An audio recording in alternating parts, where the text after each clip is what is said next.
चलिए दोस्तों, आप सभी का स्वागत है हमारे चैनल इकोनेशन.edu पे। आज हम बात करने जा रहे हैं हमारे नेक्स्ट टॉपिक जो है exceptions to the law of DMU. Last video में हमने देखा था assumptions to the law of DMU.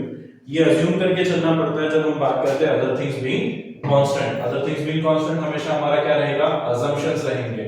Okay, तो आपको एग्जाम में अजम्पशन भी पूछा जा सकता है, अदरवाइज आपको एक्सेप्शन भी पूछा जा सकता है। अब एक्सेप्शन होता क्या है? एक्सेप्शन मतलब ऐसे मान लो 100 लोग एक भीड़ में चल रहे हैं और एक उल्टा चल रहा है, इसका मतलब क्या? He is the exception. बराबर है। हम कहते हैं ना कि 100 ब्लू चेयर्स में अगर एक रेड चेयर होगा तो ध्यान में आएगा, दैट इज एक्सेप्शन। वो लॉ को फॉलो नहीं कर रहा। जब भी वो लॉ को फॉलो नहीं करेगा तो हम बात करेंगे that is exceptions to the law of DMU. Okay, अगर लॉ को फॉलो नहीं कर रहा है इसका मतलब क्या? तो इसके लिए सबसे पहले लॉ समझ लो। अगर आपने लास्ट वीडियोस नहीं देखे होंगे तो अभी मैं आपको फिर एक बार लॉ समझा रहा हूं, ध्यान से सुनना। लॉ क्या कहता है? लॉ कहता है the additional benefit which a person derives from a given increase in stock of a thing diminishes। मतलब कोई भी चीज से जो एडिशनल एक यूनिट इंक्रीज करने से मिलने वाली जो यूटिलिटी है वो क्या होगी? डिमिनिश होगी। किससे? हर एक नए प्रोडक्ट से जो आपके स्टॉक में क्या होगा? इंक्रीज होगा। मतलब पहले यूनिट से मिलने वाली यूटिलिटी से सेकंड यूनिट मिलने वाली यूटिलिटी क्या हो जाएगी? कम हो जाएगी, डिमिनिश हो जाएगी। दैट इज ये क्वांटिटी है and that is MU. Okay, अब यहां पे अगर बात करने जाएंगे तो फर्स्ट यूनिट से अगर 10 मिल रहा है तो सेकंड से 8 मिलना चाहिए, थर्ड से 6। ये डिमिनिश हो रहा है। क्या हो रहा है? Diminishes with every increase in the stock that he already has. तो कोई भी एक रैशनल पर्सन होगा, हम सबसे पहले अज्यूम करते हैं the person should be rational person होगा तो उसको पता चल जाएगा कि सेकंड यूनिट से मिलने वाली यूटिलिटी क्या हो रही है? कम हो रही है। ओके, अब यहां पे exceptions to the law of DMU. Exceptions क्या बात कर रहे हैं? सबसे पहला है हॉबीज। अब जिन भी लोगों को हॉबीज होगा, अलग अलग हॉबीज होते हैं, हर किसी को अलग अलग हॉबी होती है। अब नॉर्मली अगर बात करेंगे, किसको कलेक्शन ऑफ कॉइन्स की हॉबी होती है, मतलब कॉइन्स कलेक्ट करना। एक साल का कॉइन, दूसरे साल का कॉइन, तीसरे साल का कॉइन एंड एवरी ईयर के कॉइन्स उनको कलेक्ट करने होते हैं विद डिफरेंट स्टैम्पेड्स। ओके, जिस पे अलग अलग सिंबल्स बने होंगे। ऐसी सब चीजों की क्या करते हैं लोग? कॉइन्स कलेक्ट करते हैं। एज वेल कि कोई लोगों को पोस्टल स्टैम्प कलेक्ट करने की हॉबी होती है, कुछ लोगों को ग्लास बॉटल्स कलेक्ट करने की हॉबी होती है, कुछ रेयर केसेस भी हैं जहां पे लोगों को ज्वेलरी एज वेल वॉचेस, ऐसी चीजों को भी क्या करने का? कलेक्ट करने का शौक होता है।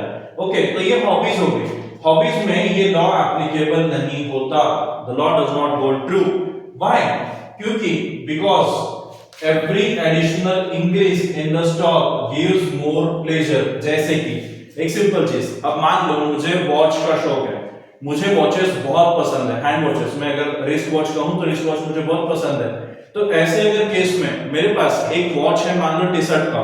ओके, मेरे पास एक टी-शर्ट का वॉच है, या तो फिर एक स्मार्ट वॉच है, सेकंड थर्ड में मेरे पास और कोई वॉच है। ऐसे 10 भी होंगे, 20 भी होंगे, रोलेक्स है वगैरह वगैरह, कोई भी वॉच। एवरी एडिशनल यूनिट से मिलने वाली यूटिलिटी लॉ कहता है कम होनी चाहिए, लेकिन यहां पे वो बढ़ जाएगी। As I love it. Okay, जैसे मेरी हॉबी है उस हिसाब से अगर मैं बात करूं तो मिलने वाला सेकंड यूनिट से अजम्पशंस जो होगा, जो मेरा यूटिलिटी होगा वो क्या हो जाएगा? बढ़ जाएगा। वो क्यों बढ़ेगा? क्योंकि मुझे वो चीज क्या है? पसंद है, ये मेरी हॉबी है। जैसे कलेक्शन बढ़ता जाएगा वैसे वैसे मेरे जो यूटिलिटी है वो भी क्या होगी? बढ़ती जाएगी। लेकिन यहाँ पे एक रूल वायलेट होता है। आपको एक सवाल पूछा जाएगा, it violets the rule of what? Assumption. कौन सा अजम्पशन ब्रेक होता है यहाँ पे? Homogeneity and continuity. अब मैं एक वॉच अभी लूं तो सेकंड वॉच एक सेकंड बाद या 1 मिनट बाद परचेस करूंगा? नहीं। थर्ड वॉच उसके एक बाद मिनट बाद परचेस करूंगा? नहीं। तो ये कंटिन्यूटी ब्रेक करता है। हम अज्यूम करते हैं कि देयर शुड बी कंटिन्यूटी। मतलब मैं एक प्रोडक्ट अगर बाय करूं तो सेकंड प्रोडक्ट उसके बाद धीरे से मैं क्या करूंगा? बाय कर लूंगा, थर्ड प्रोडक्ट और बाय करूंगा। लेकिन यहाँ पे कंटिन्यूटी मैच नहीं होती, यहाँ पे टाइम गैप रहेगा। इसकी वजह से ये अजम्पशंस हमारा यहाँ पे ब्रेक हो जाता है, that is continuity and homogeneity. Her watch का शेप, साइज, कलर, हर कॉइन का शेप, साइज, कलर क्या होगा? चेंज होगा। इसके लिए नॉर्मल सी चीजें यहाँ पे अजम्पशंस जो है हमारा होमोजेनिटी वाला, identical in size, shape, colour क्या हो जाता है? ब्रेक हो जाता है। इसलिए दो अजम्पशंस ब्रेक हो रहे हैं। कौन से? एक है आपका होमोजेनिटी एंड दूसरा है कंटिन्यूटी। ओके, तो the law does not hold true because क्या? एवरी एडिशनल यूनिट से मिलने वाली यूटिलिटी क्या हो रही है? इंक्रीज हो रही है। यहाँ डिमिनिश होनी चाहिए, यहाँ क्या होनी चाहिए, डिमिनिश होनी चाहिए, लेकिन यहाँ पे क्या हो रही है, इंक्रीज हो रही है। तो ग्राफ कैसे बनेगा, फर्स्ट यूनिट से 10, सेकंड से 20, थर्ड से 30 इंक्रीज हो रहा है, समझे? ओके, तो लॉ का जो ग्राफ होगा वो भी उल्टा जाएगा।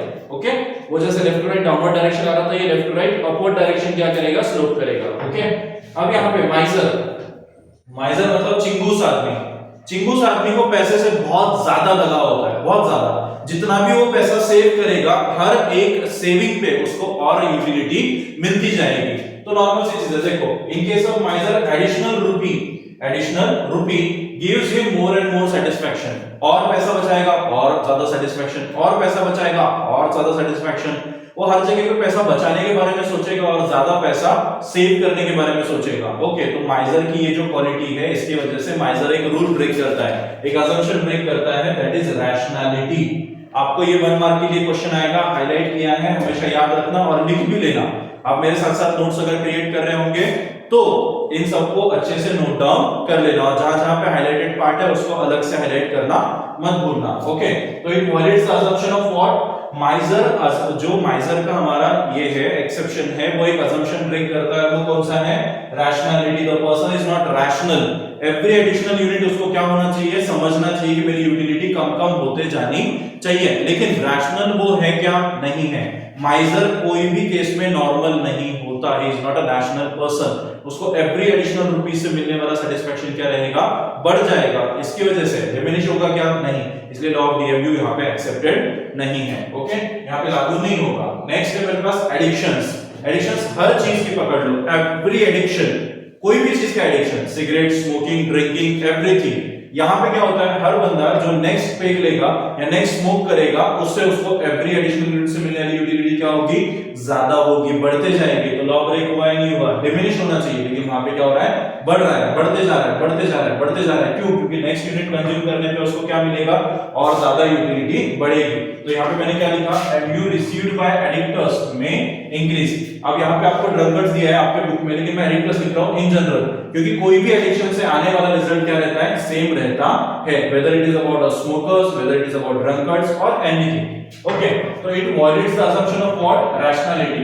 क्योंकि ये पर्सन रैशनल रहेगा, पीने के बाद कौन सा बंदा रैशनल रहता है भैया, आप बताओ, पीने के बाद कौन सा बंदा रैशनल रहेगा, नहीं रहेगा रैशनल, वो रैशनल है ही नहीं, उसे सेटिस्फैक्शन समझ में ही नहीं आएगा। इसीलिए तो आप रोड साइड देखते हो, लोग ज्यादा से ज्यादा क्या करते हैं, सब बाहर निकाल देते हैं, उल्टी वगैरह करते हुए देखते हो। पीने की उसको मतलब ये नहीं होती, पहचानने की कितना पीना चाहिए, कैपेसिटी कितनी है, राइट, कैपेसिटी ज्यादा पीने से इसकी वजह से तो उल्टी होती है, बराबर है। तो यहाँ पे ये कौन सा वायलेट कर रहा है, रैशनैलिटी। कौन सा वायलेट कर रहा है, रैशनैलिटी। Next, power. अब देखो आपके पास पावर, अगर आप कोई पोस्टिंग पे हो या तो फिर कोई राजनेता के बारे में सोच लो, अगर बंदा कॉर्पोरेटर है तो कॉर्पोरेटर से आगे उसको एमएलए बनना है, बराबर है, एमएलए से आगे उसको एमपी बनना है, एमपी से आगे उसको सीएम बनना है, सीएम से आगे उसको पीएम बनना है। तो क्या इससे हर एक एडिशनल स्टेप से, पावर से और ज्यादा पावर मिलती रहेगी, तो क्या वो उससे मार्जिनल यूटिलिटी उसकी कम होगी, नहीं, एवरी स्टेप वो क्या होती जाएगी, बढ़ते जाएगी। तो मैं क्या बोलूंगा, it violets the assumption of rationality. वो पावर के लिए बंदा रैशनल नहीं रहता, इसलिए ज्यादा से ज्यादा लस्ट ऑफ पावर उसका बढ़ जाएगा।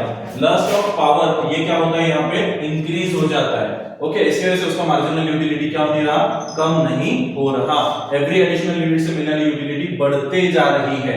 यहाँ पे डिमिनिशेस लिखा है, लेकिन हर एक असम्पशन में हम देख रहे हैं कि यूटिलिटी क्या होते जा रही है, बढ़ते जा रही है। ओके, नेक्स्ट है मेरे पास मनी।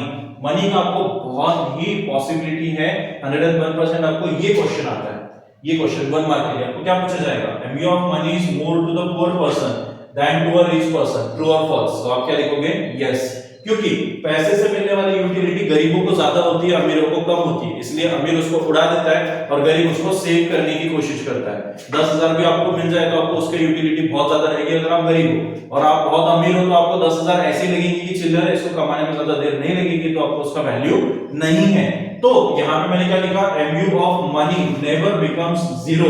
आपको 101% ये सवाल आएगा, क्या बोलते हैं, MU of money never becomes zero. क्यों, क्योंकि एवरी एडिशनल यूनिट से मिलने वाली यूटिलिटी जो होगी वो पॉजिटिव ही रहेगी, कभी सेटिस्फैक्शन नहीं होता। That's why MU of money never becomes zero. Okay, it increases with every stock of a thing that he already has. Okay, हर एक उसके जेब में जितना पैसा है उसमें और पैसा बढ़ता जाएगा बढ़ता जाएगा बढ़ता जाएगा, तो उसमें क्या होगा, उसका और भी पैसा बढ़ेगा, तो उसका मार्जिनल यूटिलिटी भी बढ़ेगा, जो कि डिमिनिश होना चाहिए, राइट, लेकिन बढ़ता जा रहा है, तो हम क्या बोल रहे हैं, money is the exception to the law of DMU. अब यहाँ पे MU of money is more to poor person, किसको है, more to a poor person than to a rich person. Clear हो गया, पक्का समझ में आ गया? तो एक बार फिर से पढ़ लेते हैं कौन कौन सा है। लॉ क्या कहता है, डिमिनिश होना चाहिए। लॉ क्या कहता है, एवरी एडिशनल यूनिट से मिलने वाली यूटिलिटी क्या होनी चाहिए, कम कम होनी चाहिए। लेकिन हो क्या रहा है एग्जैक्टली यहाँ पे हर केस में ये बढ़ रही है। हॉबीज के केस में एवरी एडिशनल यूनिट क्या देगा, और ये मार्जिनल यूटिलिटी देगा। इसके वजह से यहाँ पे बंदा कंटिन्यूटी एंड दूसरा अजम्पशन होमोजेनिटी क्या कर रहा है, ब्रेक कर रहा है। दूसरी केस में जब हम माइजर की बात करते हैं, और पैसा आएगा तो और खुशी, और पैसा आएगा तो और खुशी, और पैसा आएगा तो और खुशी, सेटिस्फैक्शन और बढ़ते जाएगा। तो क्या ये स्टॉप होगा? नहीं। एज वी से MU of money never become zero, बराबर है। इसके वजह से माइजर को भी, भले ही वो पैसे वाला हो, उसको मिलने वाली यूटिलिटी क्या रहती है, ज्यादा रहती है, and he is not a rational person. That's why the assumption of rationality यहां पे क्या होता है, वायलेट होता है। थर्ड, मैंने बोला कि हमारे पास क्या है, एडिक्शंस, जैसे भी स्मोकर, ड्रंकर, ड्रगर, ओके, कोई भी होंगे, तो इन सबको मिलने वाली एडिशनल यूटिलिटी क्या रहती है, इंक्रीज हो जाती है। एवरी एडिशनल यूनिट उनको क्या देता है, ज्यादा से ज्यादा यूटिलिटी देता है। तो यहाँ पे कौन सा अजम्पशन ब्रेक होगा, द अजम्पशन ऑफ रैशनैलिटी यहाँ पे भी क्या होगा, वायलेट होगा।